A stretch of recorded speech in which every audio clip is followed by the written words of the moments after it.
What is going on, everybody? Back on the New England Shakeup. This is going to be episode one for YouTube. Getting into it on Friday afternoon, or about 12:30 Eastern time. Everybody on the west side waking up, probably grabbing a cup of coffee, getting ready to go to work. Us New Englanders in the heart of our day. Kind of dreary here in Massachusetts today. Not a lot of sunshine to brag about, but it's fall and it's New England, so not a lot to you know uh, cry about and fuss about because this is New England weather in the fall time. So getting into what happened last night in last night's game. So today is Friday. Today is October. Give me one second. Today is October 20th. So 2 more days until NFL Week 7 continues, but let's start with last night's game, 7 point ball game coming down to it. Jaguars 31-24 defeat over the New Orleans Saints. First take on the game is what the heck, Derek Carr? Derek Carr has never been like that before.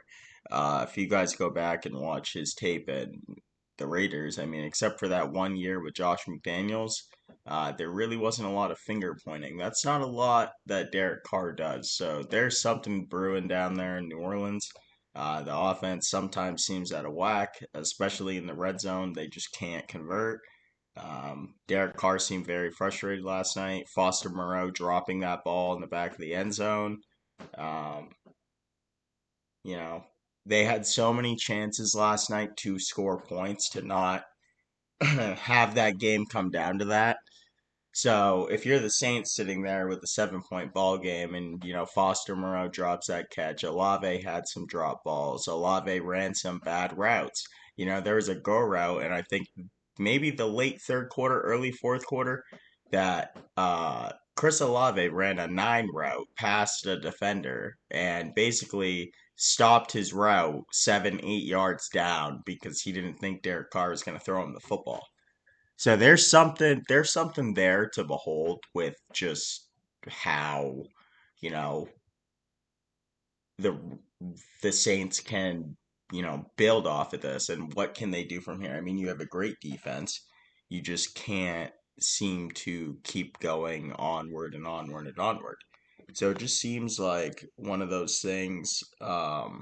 It's just you can't think too highly into it if you're a Saints fan, but like at the same time, if you're a Saints fan, you got to be sitting here like, damn, just another time that they paid another quarterback to come in, and it looks like the same issues keep on happening. Red zone offense. Yeah, they haven't had a red zone offense since Drew Brees was there. And I'm not talking about Drew Brees' last year there. I'm talking about when Jimmy Graham and the crew were there. When they had no defense. People remember that. Saints fans remember those days. It were Drew Brees and Jimmy Graham and Marquise Colston, to name a few. That were just out there just playing offense, and their defense was lackluster. And everybody remembers the reason why the Saints could ever get over the hump was because their defense was so lackluster. So, getting into last night's game, what does it tell me about Jacksonville? Jacksonville can hang with anybody.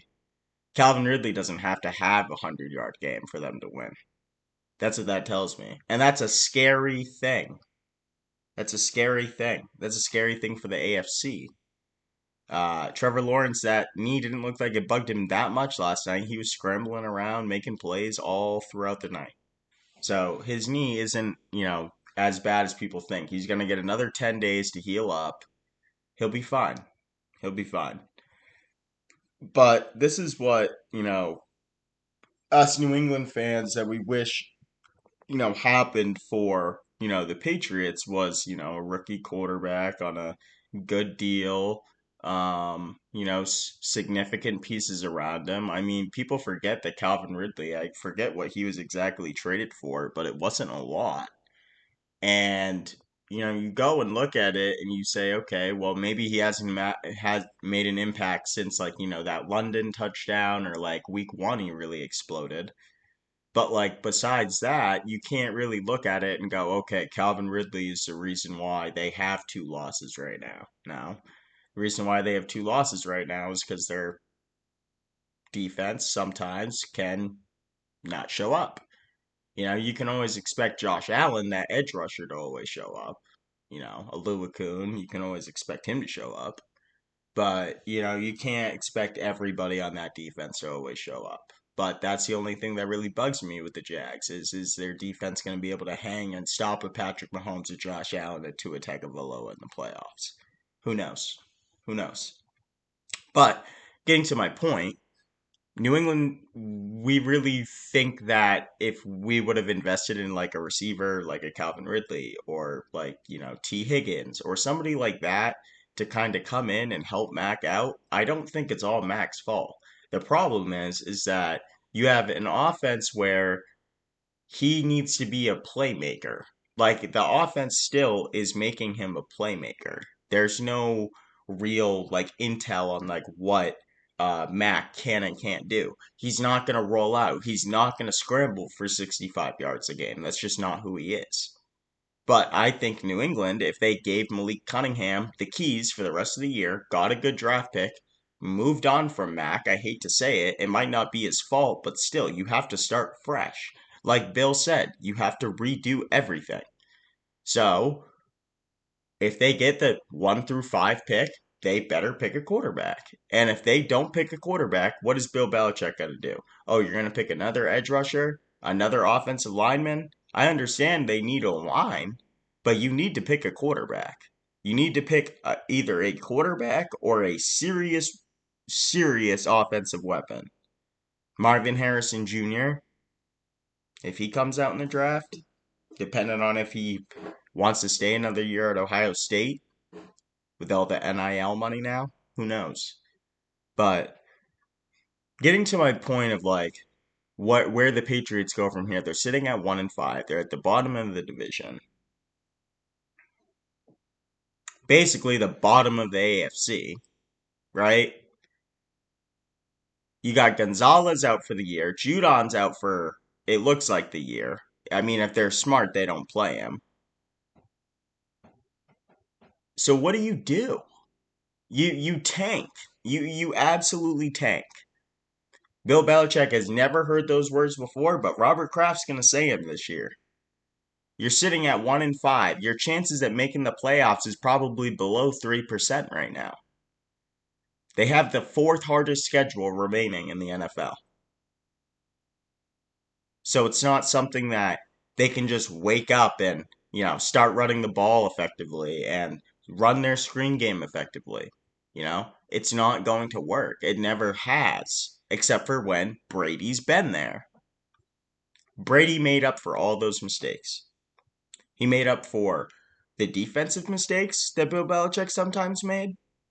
You know, People forget that in the Super Bowl against Philly, Malcolm Butler didn't play.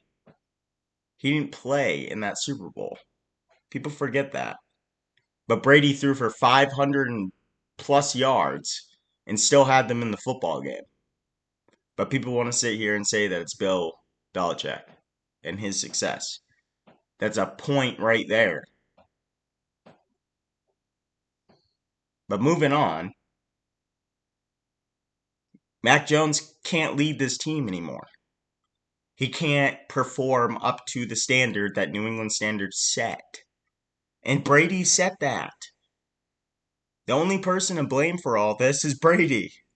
If Brady wasn't the greatest of all time, Mac Jones wouldn't have had the expectations, okay, Super Bowl or bust.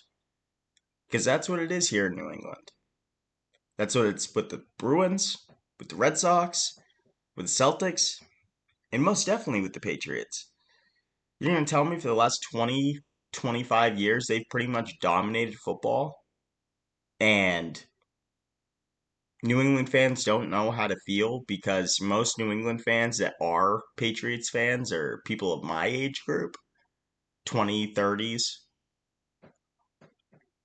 People who are like 10, 11, 15, anybody watching this, if you're like in high school or anything, you got to see some of Brady. I'm not going to lie to you. But did you see Brady in like 2007? Probably not. Did you see Brady in 2010? I mean, maybe if you were a toddler at that point, maybe if your parents had you watching sports. Um, but it's just, I think in the next generation, people are going to forget about how good Tom Brady was. And that shouldn't go unseen. That guy has 7 Super Bowl rings. There's not a if, and, or but to put in, punctuation marks or anything. That guy has 7 Super Bowls and he earned them. But moving on to my next point is how can you how does New England rebound from this? They got to look at a different sports team. They just have to. The Bruins let us all down last year. That was one of those things where you can't really, make up in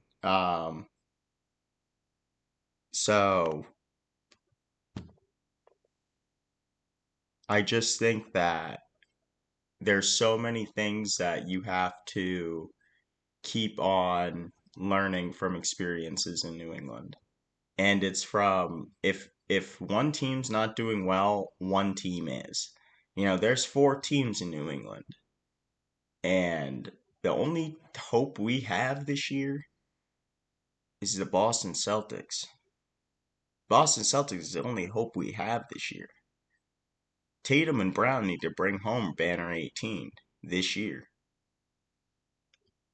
You trade Marcus Smart away. You trade away the team leader for the last 9 years. The guy who's going to dive on the floor. The guy who's going to get Tommy points. Love you, Tommy Heinsohn. Get all these Tommy points. Get all these hustle plays. Jaylen Brown couldn't even dribble with his left hand last playoffs. How is it to say that he's going to be the one diving and making those plays? I mean, yeah, Drew Holiday, great addition, but you think Drew Holiday is gonna do what Marcus Smart did for this team? For this city? I'll tell you what, Drew Holiday's got a lot of shoes to fill before he gets anything from me. He's got a lot to hold on to. He's got a lot to he's got a lot to prove also. Sorry. A lot to prove. Drew Holiday's got a lot to prove. Okay, so you were in Milwaukee the last 5, 6 years, right? They didn't tell you that they're going to trade you. You want a championship with them. But Damian Lillard is, the premier package of today's NBA. You know, he's the premier package. There's no, ifs, ands, or buts to go around that. He is the package. He is what you want in a starting point guard. Drew Holiday ranked, I think, last in starting point guard offensive efficiency last year. And if he wasn't bottom last, he was pretty close to last. Damian Lillard gives them a lot more offense. Not as much defense, but Dame's got to bring it. Now, I'm going to tell you a Celtic who needs to bring it. Kristaps Porzingis. You add Kristaps Porzingis to a lineup with Horford, and I would have loved if they kept Robert Williams, but that's a story for another day. Rob Williams is gone. But I'm also going to say this, guys. When was Rob Will healthy? 30, 45% of the time, if we're lucky. He was a great player when he played. I love you, Rob, but great player when he played. There's no ifs, ands, or buts to go around that either. Rob Williams, great player for the Celtics. Great player. Somebody's going to have to fill those shoes. Kristaps Porzingis is your new starting center, everybody. Brad Stevens has talked about maybe moving him to the 3, playing a really, really big lineup. We'll see what happens. But the only hope New England fans have right now is the Celtics. Derek White saving us last year in Miami. He doesn't have a lot to prove to us right now. Derek White doesn't. But you know who does? The guy that just got the $305 million extension, Jaylen Brown. Jaylen Brown, if you're listening, you don't got a lot to prove because you're an all NBA player in my eyes. But you got to prove one thing. You got to prove you're worth the money. And when I say prove you're worth the money, I mean you have to average 25 this year. You have to average 25. You have to be in that upper echelon of top 15 players in the NBA. It can't be a discussion anymore. Jaylen Brown has to eclipse that top 15 talent in the NBA. People do not put him up there right now. Jaylen Brown needs to be the offensive focal point for this team. I'm telling you guys. You guys want to see success? Put Jaylen Brown as the top scorer on this team. Have Tatum take a back seat. His wrist is bugging him, right? Everybody knows his wrist. He didn't choose to get surgery on it. He might be costing himself, time and energy because he's gonna keep looking down at that wrist every time he falls, every time, he gets hit. Jaylen Brown ain't gonna have to worry about that. Put the ball in Jaylen Brown's hands this year. Joe Mazzulla has to find a way to use Jaylen Brown in a more effective way than last year. Way more effective. Jaylen Brown needs to be cutting to the basket way more. Jaylen Brown needs to be attacking the basket in isolations way more. Jaylen Brown, you also need to stop being so three happy and taking so many threes. Yes, you are a good shooter. Do not get me wrong. But when the defense collapses on you and you just huck up a three because the shot clock's winded down, and you're one of the fastest players in the NBA, in my opinion, and one of the most athletic in the NBA, in my opinion,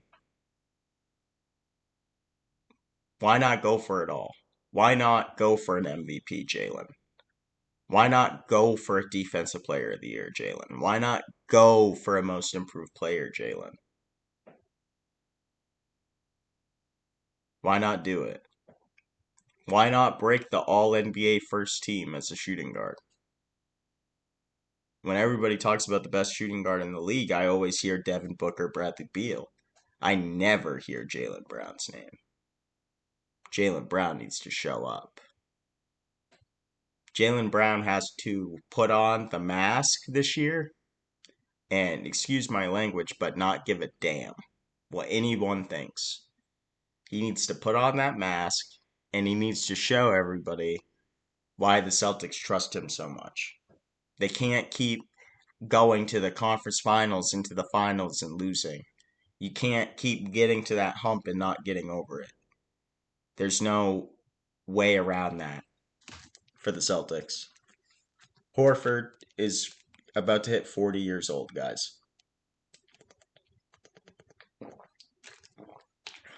Sorry, I'm just drinking some water.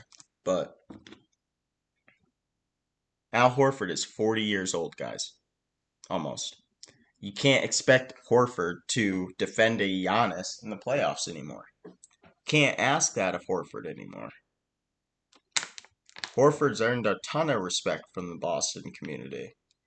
But you can't expect him to bail you out of a Game 6, Game 7 in Milwaukee to guard Giannis if Porzingis is hurt. That won't end well. And mark my words, Porzingis is like a fragile vase in your basement. You know, if you touch it once, you've got to leave a scratch on it. You know, Porzingis needs to stay healthy. I think the Boston medical staff is going to be very good for him. I don't think Washington's was very good. Um, so I think that will help him. And I also think like Porzingis knowing that he doesn't have to be the number two option on this team is also going to benefit him. And when I say the number two option, I mean, guys, look at it. When he was in New York and he got drafted number 4, I believe, and New York Knicks didn't know what the hell they were doing. he played with Carmelo Anthony, right? Carmelo Anthony was about to get the Knicks to the playoffs, and Porzingis got hurt. The next year, I believe Melo wasn't there anymore. Porzingis was the only one there. They ended up moving Porzingis to Dallas. Okay? Dallas takes Porzingis with Luka. Luka at the time playing very well. I think they were second or fourth in the. They were from anywhere from 2 to 4 in the West at that time when they made the trade. And Porzingis couldn't stay healthy. And he's always had to have the pressure of being a number two option, averaging 20, 21 a game. Because Luka's doing the other 29, 30. When you have Tatum averaging 20 plus, Brown averaging 20 plus, and let's say Porzingis doesn't average 20. Let's say he averages a good 17 and 10. Okay? That's all you need. Pritchard has evolved. If anybody has seen Peyton Pritchard this preseason, he is playing out of his mind. Peyton Pritchard's ready for that backup point guard role. He's been waiting for it, guys. I don't think people understand that. Peyton Pritchard has been with the Celtics for 4+ years, watching Marcus Smart, watching all these guys take his spot, and now he has the opportunity to get that spot and use it and utilize it. And I'm gonna say something too, guys. Brad Stevens has a trick up his sleeve, if nobody's noticed yet. There's a When Payne Pritchard signed that extension, there was only one thing that ran through my mind. And it was, why give him 4 years, 30 million? Okay? There is a player right now that might become disgruntled with his team at the end of this year, or in the beginning of the year, or halfway through the year. And the Celtics can make that deal back. Now, listen, Marcus Smart's contract is 12 million a year. With Pritchard getting that 4 year, $30 million extension, that's a little, I think it's like 7.5 a year, roughly, right? So all they would have to do is add a few more pieces or a draft pick or something if Pritchard starts evolving and get Marcus Smart back. That would be the perfect trade. Perfect trade. Perfect trade back. Perfect trade back for both parties. I want everyone now to think about what you are thinking with this Celtics team. There's not much that you can really look forward to except for like they need to win a championship, and there's no way around that.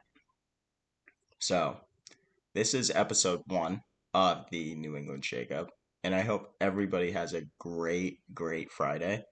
And I am going to be posting this video probably around like 2 o'clock today. So I hope everybody has a great day, and I will see you all on Sunday.